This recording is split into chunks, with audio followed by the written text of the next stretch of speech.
Saudara-saudariku yang terkasih, hari ini Selasa, 1 April 2025. Saya Romo Siga dari Paroki Santo Yusuf, Surabaya. Dalam nama Bapa dan Putra dan Roh Kudus, amin. Bagi orang Yahudi, Kenisah merupakan tempat kediaman Allah. Di situ terdapat pula sumber air hidup.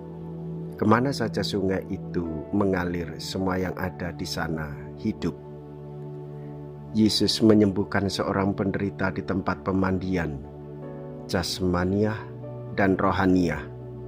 Hidup baru yang penuh dianugerahkan kepada si penderita itu. Orang itu sembuh seketika. Mea culpa, mea culpa, mea maxima culpa. Marilah kita berdoa. Allah Bapa yang Maha Rahim, kami menjalankan masa tobat ini dengan semangat suci. Semoga dengan demikian kami menyiapkan diri untuk mewartakan berita gembira tentang penyelamatanmu. Dengan pengantaraan Yesus Kristus Putramu Tuhan kami, yang hidup dan berkuasa bersama dengan Dikau dalam persatuan Roh Kudus Allah sepanjang segala masa. Amin.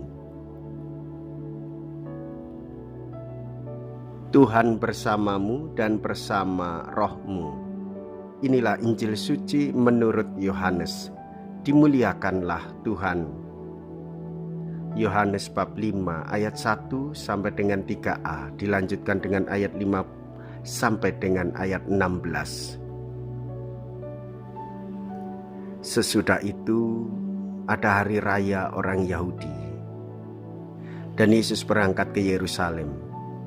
Di Yerusalem dekat pintu gerbang domba ada sebuah kolam yang dalam bahasa Ibrani disebut Betesda. Ada 5 serambinya, dan di serambi-serambi itu berbaring sejumlah besar orang sakit, orang-orang buta, orang-orang timpang, dan orang-orang lumpuh yang menantikan goncangan air kolam itu. Di situ ada seorang yang sudah 38 tahun lamanya sakit. Ketika Yesus melihat orang itu berbaring di situ, dan karena ia tahu bahwa ia telah lama dalam keadaan itu, berkatalah ia kepadanya, "Maukah engkau sembuh?" Jawab orang sakit itu kepadanya, "Tuhan, tidak ada orang yang menurunkan aku ke dalam kolam itu apabila airnya mulai goncang.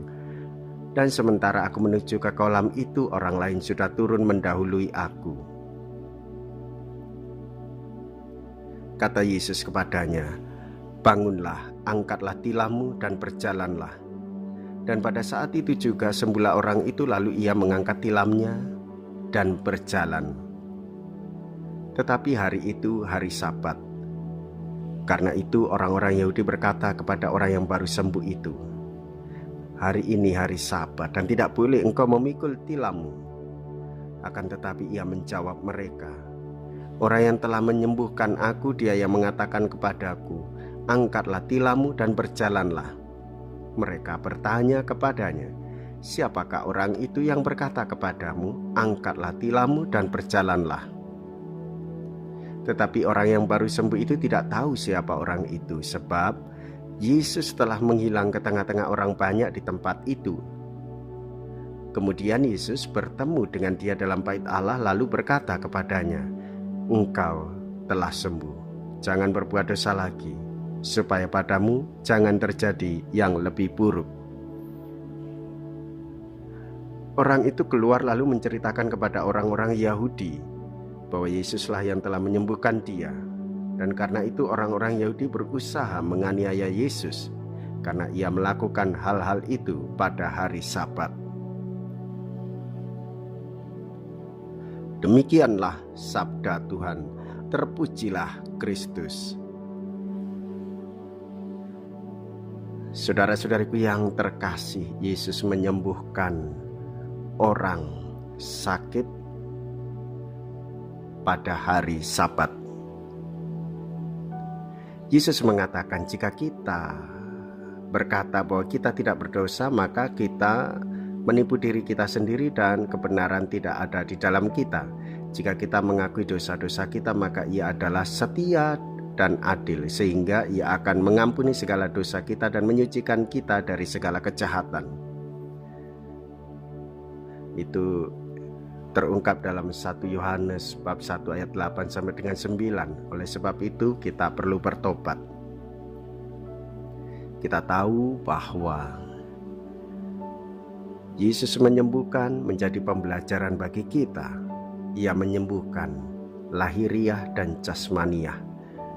Kita patut bersyukur bahwa Tuhan memberikan hidup dan kesehatan, sehingga kita mensyukuri hidup kita, dan hidup kita pergunakan untuk memuji memuliakan Allah sekaligus menghormati keluhuran martabat manusia.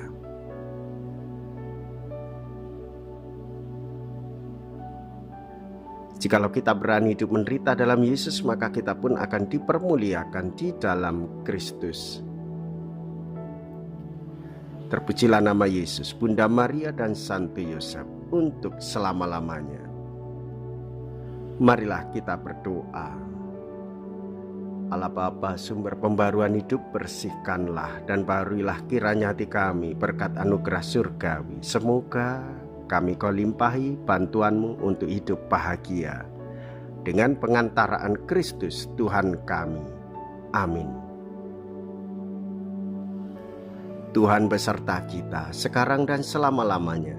Semoga Allah yang Maha Kuasa memberkati saudara sekalian, Bapa dan Putra dan Roh Kudus.